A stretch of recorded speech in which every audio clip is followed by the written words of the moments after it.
everybody.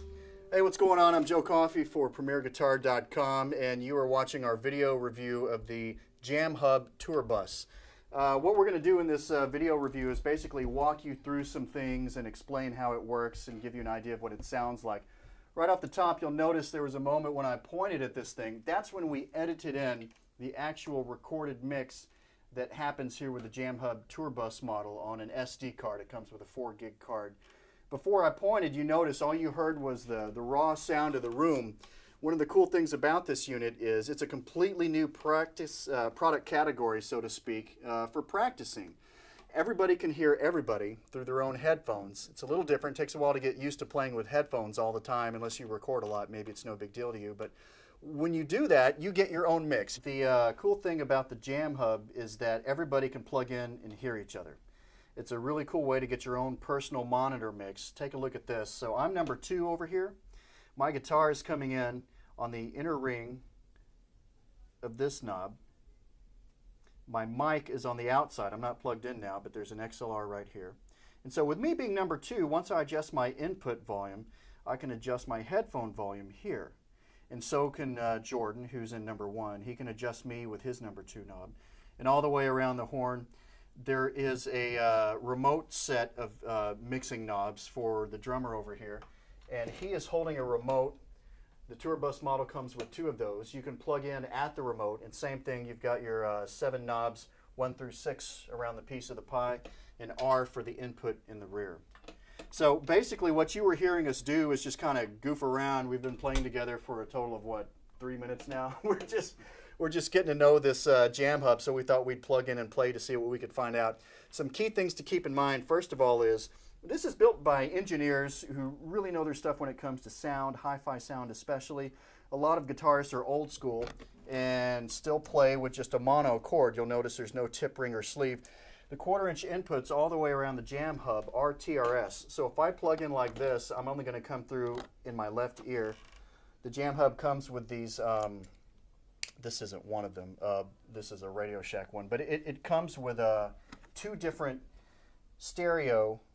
mono to double mono jacks, 1/4 to 1/4, through the TRS connection. So that way now with this mono cord, everybody can hear me in both ears.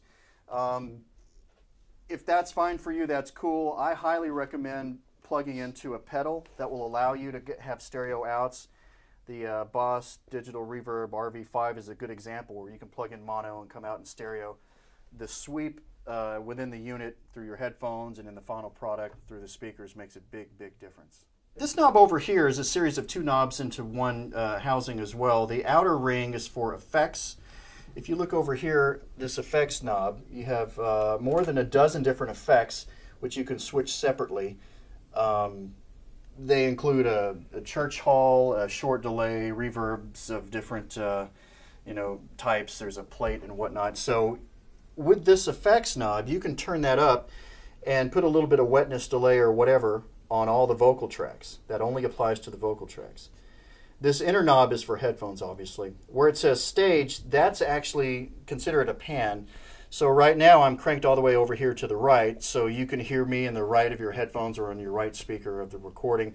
It's a good idea to figure this out because what you end up with is basically everybody playing, and it's like on stage, everybody standing in front of each other, which you would never do that at a gig. In reality, somebody's over here and somebody's over there, so you can spread things out for spatial separation. That also makes sense because if you're really getting into your practice and listening carefully, you need a little bit of spatial separation. What I like to do, I found when we were getting to know this unit, is to, if Jason over here is to the right, I'll put him stage right a little bit with the pan knob. And if Elliot back there is dead center, I'll keep him dead center. And that way, it kind of makes sense to my brain as I'm looking at everybody because there's a little bit of spatial separation. The same thing works for the wetness with the effects knob. The effects apply, again, only to the XLRs in everybody's inputs. And it's almost so clean, perfect, dry, it doesn't make sense. So if you put in just, I like to put in like a 3-second delay or a little bit of reverb and just barely dial it in some so it's a little more realistic. It sounds like you're hearing the kind of sound you would hear in a practice room with live amps. Okay, so one thing to keep in mind about the JamHub is that It does an awful lot for what it's supposed to do. It's meant to be a practice unit. At Premier Guitar, when we review amps and guitars and pedals and whatnot, we always ask the manufacturer, all right, what is the point of this? What is the purpose? What did you design this to do? And so when you consider that, it does an awful lot. I've kept an eye on the forums as people are discovering this product. You'll see some people say, well, we do it for this, we do it for that. We actually found a way to use it live on stage. It's our monitoring system within ears. There are lots of cool things going on. And you'll also see comments about, well, the recording quality, I would have preferred this, or I would have liked a knob for this or that. And you know, I would just say keep in mind that what this thing is designed to do, which is allow you to have personal monitor mixes, everybody's, all at the same time. It's pretty useful. I haven't seen a unit on the market that's capable of doing that, everything built into one unit, as far as I'm aware of. I've never seen that. Now, it does record. Take a look at this center section.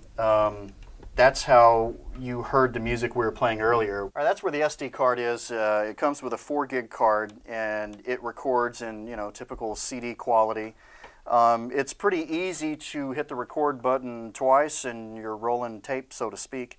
Hit it again and you're not. It also comes with features so that you can slow down what you're playing in order to keep pitch but practice along and change tempos. It's got a metronome built in. It's got dedicated knobs to set the levels for the recording. If you're in station 1 and you flip this to R, you're setting levels for the recording. If you flip it back to number 1 over here, you can use these knobs and set your own personal monitor mix. They both come through the number 1 channel over here. So check this out. Everybody in here except for me, I've used it with some other musicians in order to write the review. Everybody here is using this for the first time ever. That's kind of by design. We wanted to demo this thing and give everybody an idea of what's involved. We plugged it in about, got everybody hooked up in about 5 to 10 minutes. We adjusted knobs and we were on our way.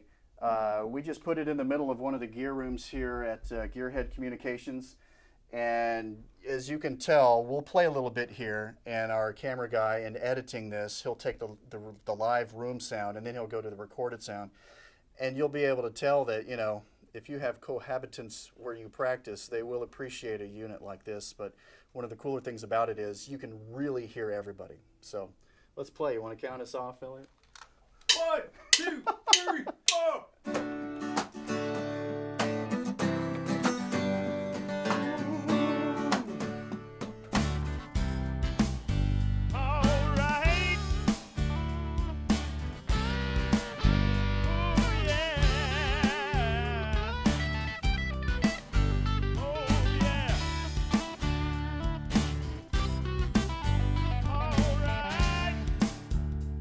All right, so there you have it. That's the JamHub, the TourBus model. To read the full review, go to PremierGuitar.com. Look within the Issues tab for the June 2010 issue. And, of course, you can find the actual print magazine on newsstands as well. I'm Joe Coffey, and you're watching PremierGuitar.com.